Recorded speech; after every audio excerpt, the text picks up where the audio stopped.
Hello all, ఇప్పుడు మనం ఇంకా ఎలాంటి ఈస్ట్ ఆర్ మైదా యూస్ చేయకుండా పిజ్జా ఎలా చేసుకోవాలని చూద్దాం.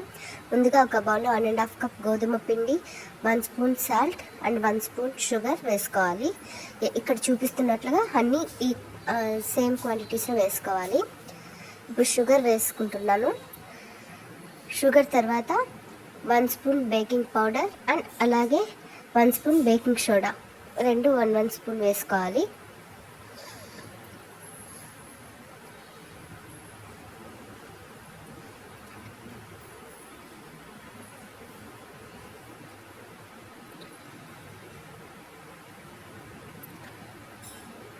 ఇప్పుడు మనం 1/2 కప్ కర్డ్ తీసి పక్కన పెట్టాం కదా, అది కూడా వేసి తగినన్ని వాటర్ పోసుకుంటూ పిండి బాగా కలుపుకోవాలి. ఈ వీడియో క్లిప్లో చూపిస్తున్నా కదా, అలా కలుపుకోవాలన్నమాట. అంతా బాగా మిక్స్ అయ్యేలాగా వాటర్ పోసుకుంటూ కలుపుకోవాలి. అలానే మధ్యలో కాస్త బటర్ వేసుకొని బాగా కలుపుకోవాలి. యాక్చువల్గా ఈ బటర్ అనేది ఆప్షనల్, మనకు వేయాలనుకుంటే వేసుకోవచ్చు, లేదంటే ఆపేయచ్చు. ఇలా బటర్ కూడా వేసుకొని వాటర్ పోసుకుంటూ బాగా కలుపుకోవాలి. లైక్ చపాతీ పిండిలాగా మెత్తగా కలుపుకోవాలి.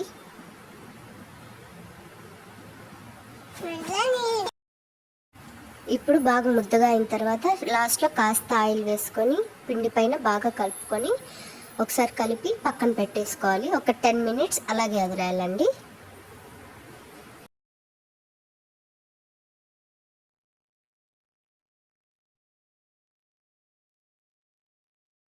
ఇప్పుడు 10 మినిట్స్ తర్వాత మనం ఒక బటర్ పేపర్ తీసుకొని మన చపాతీ పిండి ఉంది కదా, దాన్ని మనకి ఎన్ని పిజ్జాలు కావాలంటే అన్ని పిజ్జా అంటే కొంచెం మందంగా తీసుకోవాలన్నమాట. ఇప్పుడైతే ఇక్కడ నేను ఈ టోటల్ పిండిని 2 పార్ట్స్గా చేస్తున్నాను. మనం 3 పార్ట్స్ కూడా చేసుకోవచ్చు ఈ పిండితో అయితే. సో ఇక్కడ 2 పార్ట్స్ చేస్తున్నాను అనమాట. ఇప్పుడు ఇలా మనకు కావాల్సిన సైజులో చపాతీ అనేది బాగా పెద్దదిగా రుద్దుకోవాలన్నమాట. ఇప్పుడు మనం చపాతీని కావాల్సినంత థిక్గా రుద్దుకున్న తర్వాత ఇలా స్పూన్ ఫోర్క్ తీసుకొని ఘాట్లు పెట్టుకొని, ఇన్ కేస్ ఫోర్క్ లేదు అంటే లైక్ ఏదైనా టూత్ పిక్ లాంటి దాంతో అయితే చాలాసేపు పడుతుంది. స్పూన్తో అయితే ఈజీ అవుతుంది. ఫోర్క్తో ఇలా మొత్తం ఘాట్లు పెట్టేసుకోవాలి. మనం ఇలా ఘాట్లు పెట్టుకున్న పిజ్జాకి నేనైతే ఇక్కడ నా దగ్గర చిల్లీ సాస్ యాడ్ చేస్తున్నా.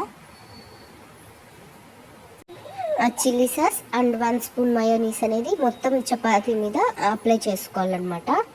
సో ఇప్పుడు నేను చిల్లీ సాస్ యూజ్ చేస్తున్నాను ఇక్కడ. ఫస్ట్ ఇలా ఇక్కడ నేను వీడియోలో చూపిస్తున్నట్లు చిల్లీ సాస్ అండ్ మయోనీస్ రెండు అప్లై చేయాలన్నమాట. టోటల్ స్ప్రెడ్ చేసుకోవాలి. చపాతీ ఎంత పెద్దది ఉంటే దాన్ని మొత్తంకి స్ప్రెడ్ చేసుకుంటే టేస్ట్ బాగుంటుంది. ఇలా మొత్తం మిక్స్ చేసి స్ప్రెడ్ చేస్తున్నా. ఇలా స్ప్రెడ్ చేసుకున్న తర్వాత ఈ బటర్ పేపర్ని నేను ఓవెన్లో పెట్టడం కోసం ఒకేసారి ప్లేట్లోకి తీసుకున్నాను. అండ్ ఇలా స్ప్రెడ్ చేసి కాసేపు ఫస్ట్ అయితే ఒక 10 మినిట్స్ మనం ఫ్రిడ్జ్లో పెట్టేయాలి. అప్పుడు కొంచెం స్ట్రాంగ్ అవుతుంది. అంటే ఇన్ కేస్ మనము చాలాసేపు తర్వాత చేసుకోవాలన్నా ఎప్పుడైతే చేసుకుంటామో అప్పుడు ఫ్రిడ్జ్ నుంచి బయట తీసుకోవాలి. ఈలోపు నేను పిజ్జాకి కావాల్సిన వెజిటేబుల్స్ అన్నీ కట్ చేసుకున్నాను. Like paneer, tomato, capsicum, mushroom, broccoli and onions నేనైతే ఇవి యూస్ చేశాను. సో అన్నీ మనకు కావాల్సిన సైజులో అయితే కట్ చేసుకున్నా. ఇప్పుడు పిజ్జా కోసం ఇందాక చేసి పెట్టుకున్న చపాతీని బయటకు తీసాను. అందులో నాకు కావాల్సినట్టు లైక్ మనకి ఎలా కావాలో అలా డెకరేట్ చేసుకోవాలి. చూడండి, ఫస్ట్ అయితే ఆనియన్స్ వేసాను. Onions and mushrooms, tomatoes, capsicum ఇలా అన్నీ మనకి ఏమేమి వెజిటేబుల్స్ కావాలనుకుంటున్నానో అవంతా అవన్నీ అందులో యూజ్ చేసుకోవచ్చు. సో ఇలా వెజిటేబుల్స్ అన్నీ పెట్టిన తర్వాత చీజ్ అయితే వేస్తున్నాను నేను. చీజ్ లేకుండా మనకి పిజ్జా కంప్లీట్ అయినట్టు ఉండదు.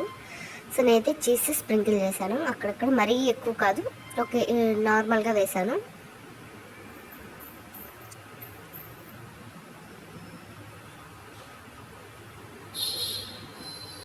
ఇలా నేనైతే 2 పిజ్జా బేసెస్ రెడీ చేసుకున్నాను అనమాట. ఇప్పుడు ఒక్కొక్క పిజ్జాని తీసి ఓవెన్లో పెడుతున్నాను. చూడండి,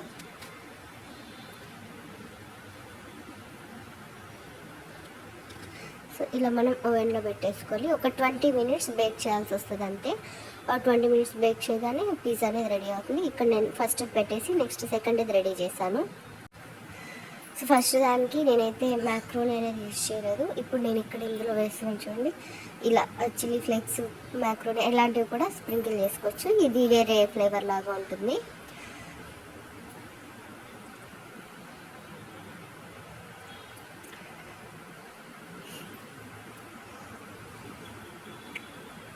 ఆరిగానో అండ్ పెప్పర్ ఇవి కూడా వేసాను, ఇందులో యూజ్ చేసాము.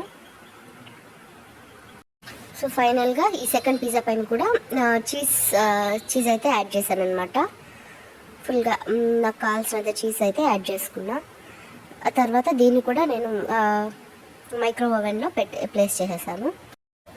ఇప్పుడు 2 పిజ్జాలు అయితే నేను ఓవెన్లో పెట్టేశాను. ఇన్కేస్ ఓవెన్ లేదు అనుకునే వాళ్ళు కుక్కర్లో శాండ్ ఆర్ సాల్ట్ కింద ప్లేస్ చేసి పైన మనం పిజ్జా అనేది బేక్ చేసుకోవచ్చు. అది మీడియం ఫ్లేమ్లో 20 మినిట్స్ బేక్ చేసుకుంటే సరిపోతుంది. సో ఇప్పుడైతే మన పిజ్జాస్ రెడీ అయిపోయాయి, బయట తీసేస్తున్నాం. సో ఇంట్లోనే ఎటువంటి ఈస్ట్ అండ్ మైదా యూజ్ చేయకుండా హెల్తీ పిజ్జా అయితే రెడీ అయిపోయింది.